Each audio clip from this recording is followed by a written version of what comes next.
오늘 아침 알람 소리에 눈을 떴을 때 어떠셨나요? 개운하게 이불을 박차고 일어나셨나요? 아니면 물에 젖은 솜처럼 무거운 몸을 억지로 일으키셨나요? 8시간을 잤는데도 풀리지 않는 피로, 그리고 이상하게 식단 조절을 해도 줄어들지 않는 허리둘레.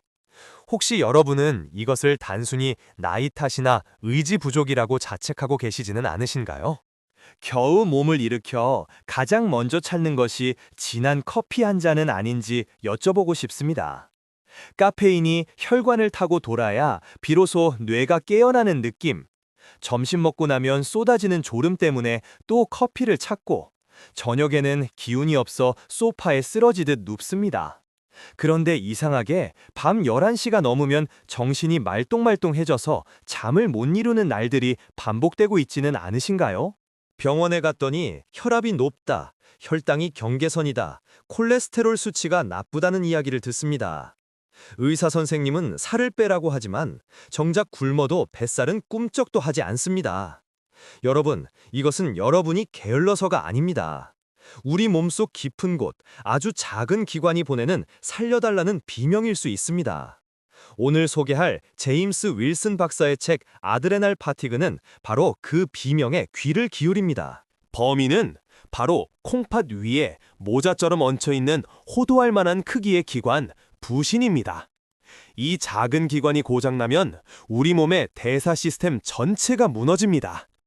오늘 영상을 끝까지 보신다면 왜 여러분의 뱃살이 빠지지 않았는지, 왜 쉬어도 피곤했는지에 대한 명쾌한 해답과 해결책을 얻어가실 수 있습니다. 부신은 우리 몸의 119 구조대와 같습니다.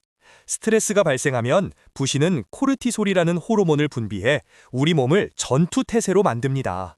원시 시대에는 맹수로부터 도망치기 위해 꼭 필요했던 기능입니다. 하지만 21세기를 사는 우리는 맹수 대신 카드값, 직장 상사, 인간관계, 그리고 교통체증이라는 맹수와 매일 마주합니다. 문제는 휴식 없이 365일 비상벨이 울린다는 점입니다. 쉴 새 없이 코르티솔을 쥐어짜던 부신은 결국 탈진해버립니다. 이것이 바로 이 책의 핵심 주제인 부신 피로 증후군입니다. 부신이 지치면 아침에 일어날 코르티솔이 부족해 하루를 시작할 에너지가 없고, 반대로 저녁에는 호르몬 조절 실패로 잠들지 못하게 됩니다. 여기서 대사증후군을 앓고 계신 분들이 무서운 사실이 있습니다. 초기에 과도하게 분비된 코르티솔은 혈당을 급격하게 올립니다. 우리 몸은 이 혈당을 낮추기 위해 인슐린을 과다 분비하게 되고, 남은 에너지는 고스란히 뱃살, 특히 내장 지방으로 쌓이게 됩니다. 부신이 힘들수록 허리둘레는 늘어나는 것입니다. 잠시 자가 진단을 해볼까요? 아침 10시까지 잠이 덜 깬 것 같다. 오후 3시에서 4시 사이에 급격히 피로가 몰려온다. 저녁 식사 후 잠깐 괜찮아졌다가 밤 11시가 되면 오히려 정신이 맑아진다. 짠 음식이나 단 음식이 미친 듯이 당긴다. 이 중 3가지 이상 해당된다면 여러분의 부신은 이미 구조 요청을 보내고 있는 것입니다. 특히 대사증후군 환자분들 중 짠 음식이 유독 당기는 분들이 계십니다. 부신이 지치면 체내 염분을 유지하는 알도스테론이라는 호르몬도 줄어듭니다. 소변으로 염분이 다 빠져나가니 우리 몸은 살기 위해 짠맛을 갈구하게 됩니다. 이것을 단순히 식탐으로 치부하고 참기만 하면 스트레스는 더 커지고 부신은 더 망가지는 악순환에 빠집니다. 아마 억울하실 겁니다.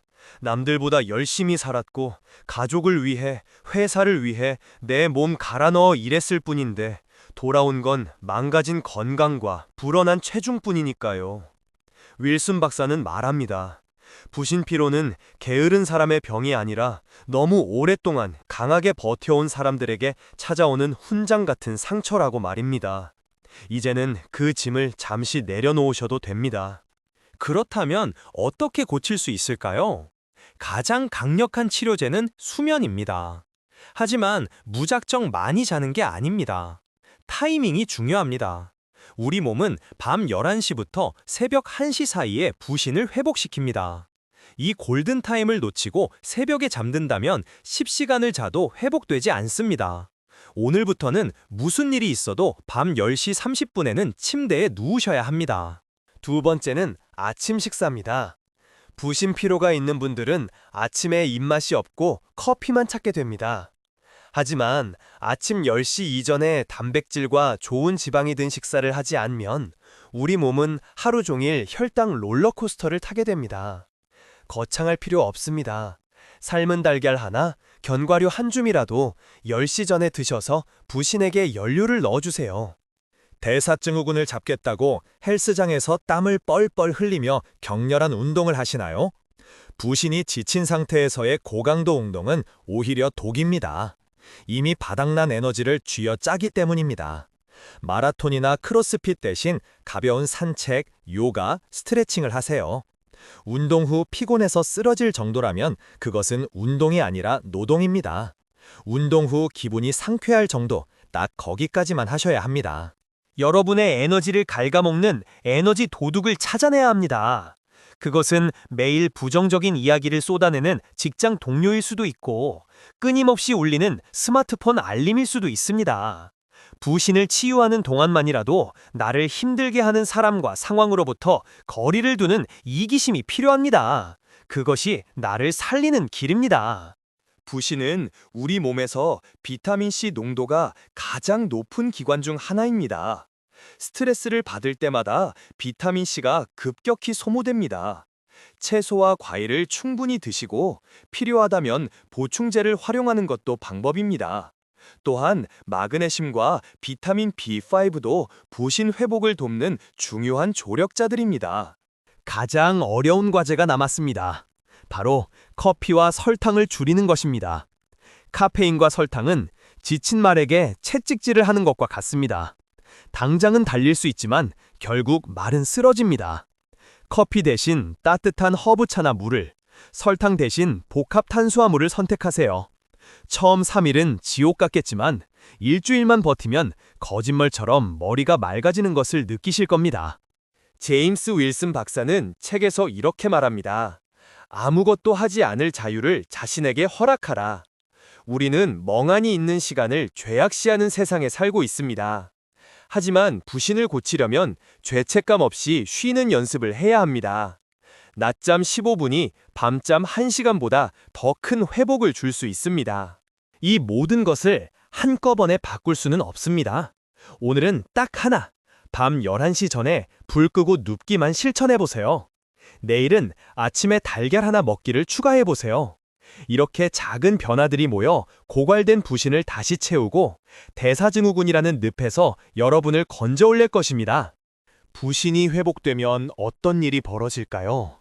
아침에 알람 없이 눈이 떠지고 오후에도 쌩쌩하며 무엇보다 그토록 빠지지 않던 뱃살이 서서히 줄어드는 기적을 경험하게 될 것입니다. 짜증이 줄어들고 웃음이 많아지며 삶을 즐길 수 있는 에너지가 다시 차오릅니다. 여러분의 피로는 여러분의 잘못이 아닙니다. 너무 열심히 살아온 당신의 몸이 보내는 휴식 신호입니다. 오늘부터는 내 몸의 작은 목소리에 귀 기울여 주세요. 영상의 내용 중 식단이나 보충제와 관련된 부분은 현재 앓고 계신 질환이나 복용 중인 약물에 따라 다를 수 있으니 실천 전 반드시 담당 의사 선생님과 상의하시기를 권장합니다. 여러분의 건강한 회복을 진심으로 응원합니다. 구독과 좋아요는 건강 정보를 나누는 큰 힘이 됩니다. 지금 바로 실천해보세요.